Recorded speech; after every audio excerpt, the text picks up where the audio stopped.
रविवार की कथा। सूर्यदेव की कथा। हिंदू धर्म में विश्वास रखने वाले अधिकतर लोग हर दिन की विशेष पूजाएं करते हैं।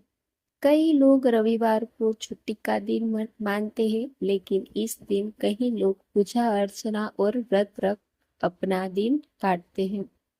ऐसे ही लोगों के लिए आज हम विशेष रविवार की कथा कह रहे हैं। प्राचीन काल में एक बुढ़िया रहती थी। वह नियमित रूप से रविवार का व्रत करती। रविवार के दिन सूर्योदय से पहले उठकर बुढ़िया स्नान आदि से निवृत्त होकर आंगन को गोबर से लिपटकर स्वच्छ करती। उसके बाद सूर्य भगवान की पूजा करते हुए रविवार व्रत कथा सुनकर सूर्य भगवान का भोग लगाकर दिन में एक समय भोजन करती। सूर्य भगवान की अनुकंपा से बुढ़िया को किसी प्रकार की चिंता व कष्ट नहीं था। धीरे धीरे उसका घर धन धान्य से भर रहा था। उस बुढ़िया को सुखी होते देख उसकी पड़ोसन उससे बुरी तरह जलने लगी। बुढ़िया ने कोई गाय नहीं पाल रखी थी, अतः वह अपनी पड़ोसन के आंगन में बंधी गाय का गोबर लाती थी। पड़ोसन ने कुछ सोचकर अपनी गाय को घर के भीतर बांध दिया। रविवार को गोबर न मिलने से बुढ़िया अपना आंगन नहीं लिप सकी। आंगन न लिप पाने के कारण उस बुढ़िया ने सूर्य भगवान को भोग नहीं लगाया और उस दिन स्वयं भी भोजन नहीं किया। सूर्यास्त होने पर बुढ़िया भूखी प्यासी सो गई। रात्रि में सूर्य भगवान ने उसे स्वप्न में दर्शन दिए और व्रत न करने तथा उन्हें भोग न लगाने का कारण पूछा। बुढ़िया ने बहुत ही करुण स्वर में पड़ोसन के द्वारा घर के अंदर गाय बांधने और गोबर न मिल पाने की बात कही।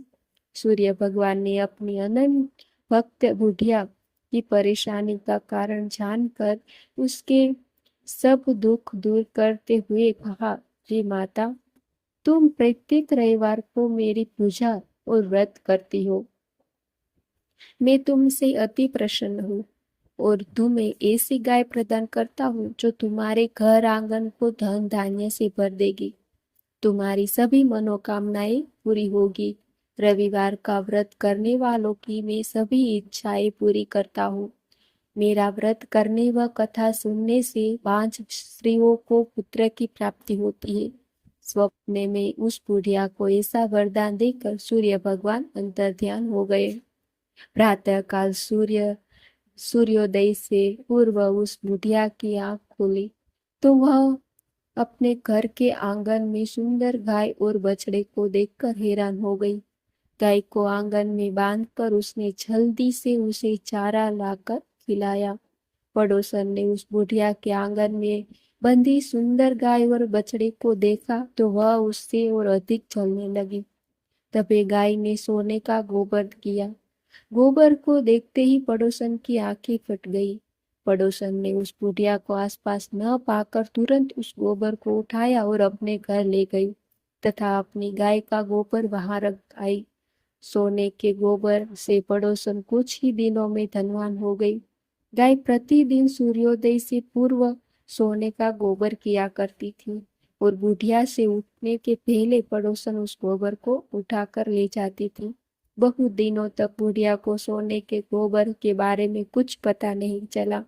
बुढ़िया पहले की तरह हर रविवार को भगवान सूर्य देव के व्रत करती और कथा सुनती, लेकिन सूर्य भगवान को जल पड़ोसन की चालाकी का पता चला तो उन्होंने तेज आंधी चलाई। आंधी का प्रकोप देखकर बुढ़िया ने गाय को घर के भीतर बांध दिया। सुबह उठकर बुढ़िया ने सोने का गोबर देखा और उसे बहुत आश्चर्य हुआ। उस दिन के बाद बुढ़िया गाय को घर के भीतर बांधने लगी। सोने के गोबर से बुढ़िया कुछ ही दिन में बहुत धनी हो गई। उस बुढ़िया के धनी होने से पड़ोसन बुरी तरह जल भूनकर राख हो गई और उसने अपने पति को समझा बुझाकर उस नगर के राजा के पास भेज दिया। राजा को जब बुढ़िया के पास सोने के गोबर देने वाली गाय के बारे में पता चला तो उसने अपने सैनिक भेजकर बुढ़िया की गाय लाने का आदेश दिया। सैनिक उस बुढ़िया के घर पहुंचे। उस समय बुढ़िया सूर्य भगवान को भोग लगाकर स्वयं भोजन ग्रहण करने वाली थी। राजा के सैनिक ने गाय को और बछड़े को खोला और अपने साथ महल की ओर ले चले। बुढ़िया ने सैनिकों से गाय और उसके बछड़े को न ले जाने की प्रार्थना की। बहुत रोई चिल्लाई, लेकिन राजा के सैनिक नहीं माने। गाय व बछड़े के चले जाने से बुढ़िया को बहुत दुख हुआ। उस दिन उसने कुछ नहीं खाया और सारी रात सूर्य नारायण भगवान के गाय व बछड़े को लौटाने के लिए प्रार्थना करती रही। सुंदर गाय को देखकर राजा बहुत खुश हुआ। सुबह जब राजा ने सोने का गोबर देखा तो उसके आश्चर्य का ठिकाना न रहा। उधर सूर्य भगवान को भूखी प्यासी बुढ़िया को इस तरह प्रार्थना करते देख उस पर बहुत करुणा आई। उसी रात सूर्य भगवान ने राजा को स्वप्न में कहा, राजन, बुढ़िया की गाय व बछड़ा तुरंत लौटा दो, नहीं तो तुम वह पर विपत्तियां का पहाड़ टूट पड़ेगा, तुम्हारा महल नष्ट हो जाएगा।